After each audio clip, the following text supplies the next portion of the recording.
Idishlarning jaranglagan ovozi oshxona sukunatini buzib turardi.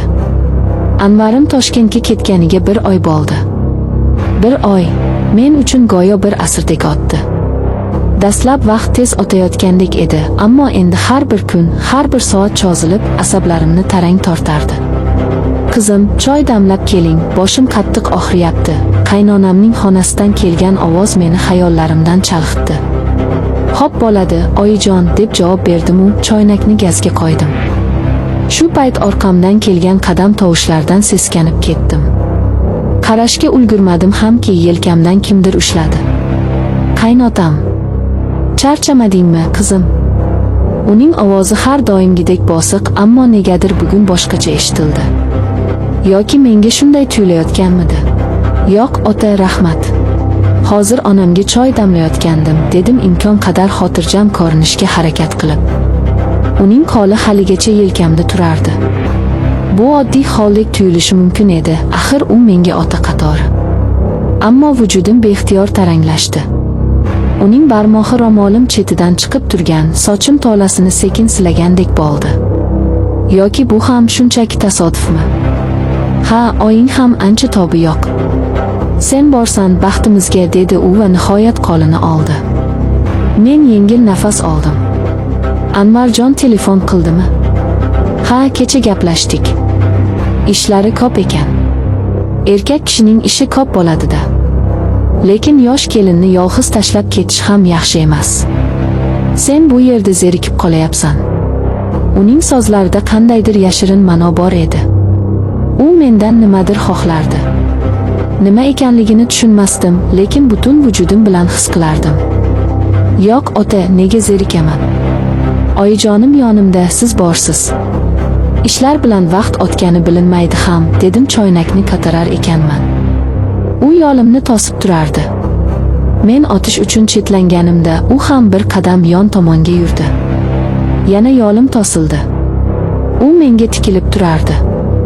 Nigohida nima borligini anglay olmasdim.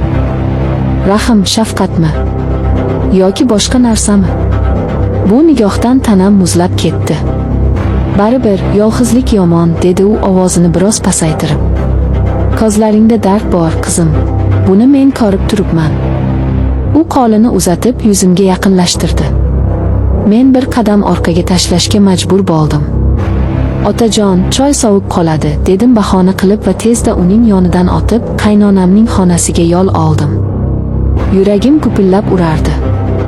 Men noto'g'ri o'ylayapman. U shunchaki qayg'uryapti.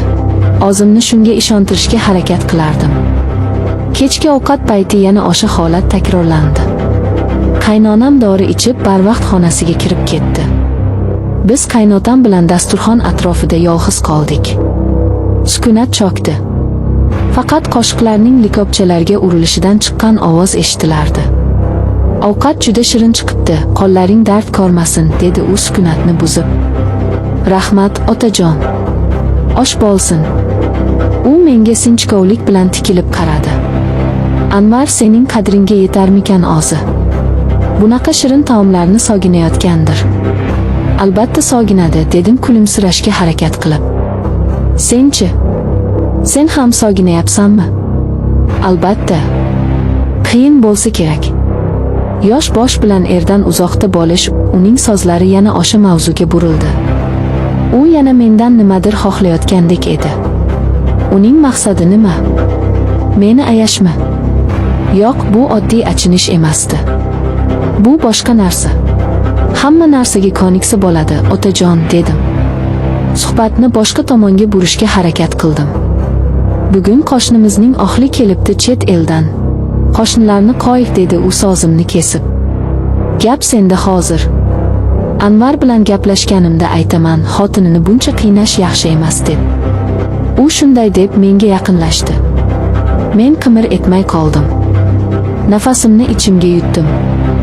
Uning yaqinligi meni bo'gayotgandek edi. U egilib sochlarimni hidlagandek bo'ldi.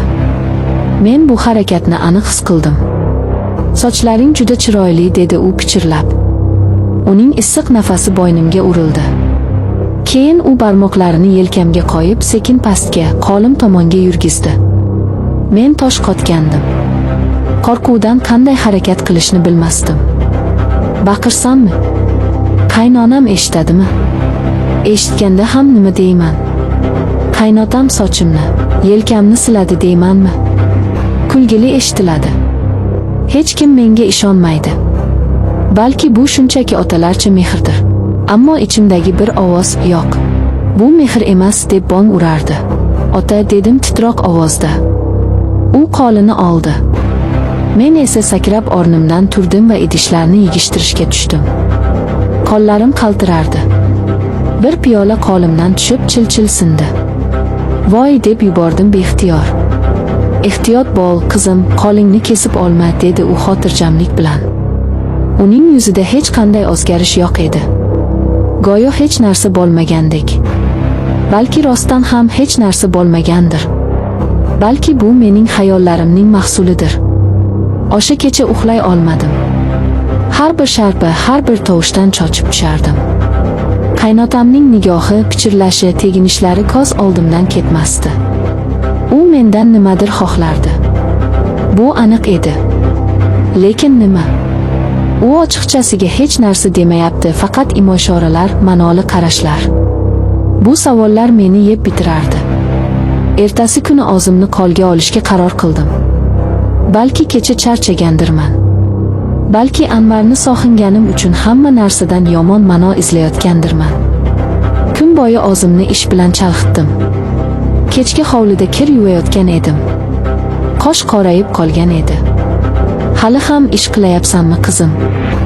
Orqamdan kelgan ovozdan butun tanamga titroq yugurdi. Yana u.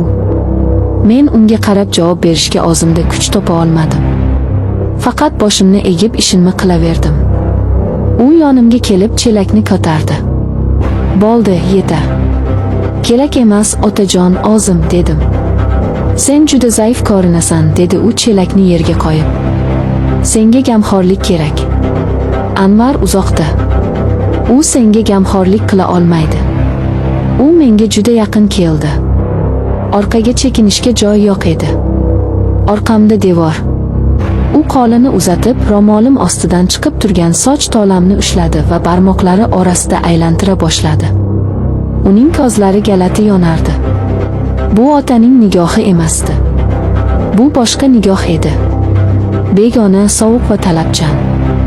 Qo'rquv butun vujudimni qamrab olgandi. Ota, nima demoqchisiz? Dedim dadillik bilan. Nihoyat bu noaniqlikka chek qo'yish kerak edi. U kulimsiradi. Ammo bu tabassum yuziga yopishmagandek soxta edi. Hech narsa, qizim. Shunchaki senga achinayapman. Yolg'izligingni ko'rib yuragim eziladi, dedi u va sekin qo'limdan ushladi. Kaftlari sovuq edi. Har qanday yordam kerak bo'lsa menga ayt. Tortinma, dedi. Go'yo bu so'z bilan o'zining barcha harakatlarini oqlamoqchi bo'lgandek. Uning bu so'zlari va harakatlari bir-biriga zid edi. Uning tanasi bir narsani aytsa, tili boshqa narsani so'zlardi. U mendan nimadir xohlardi.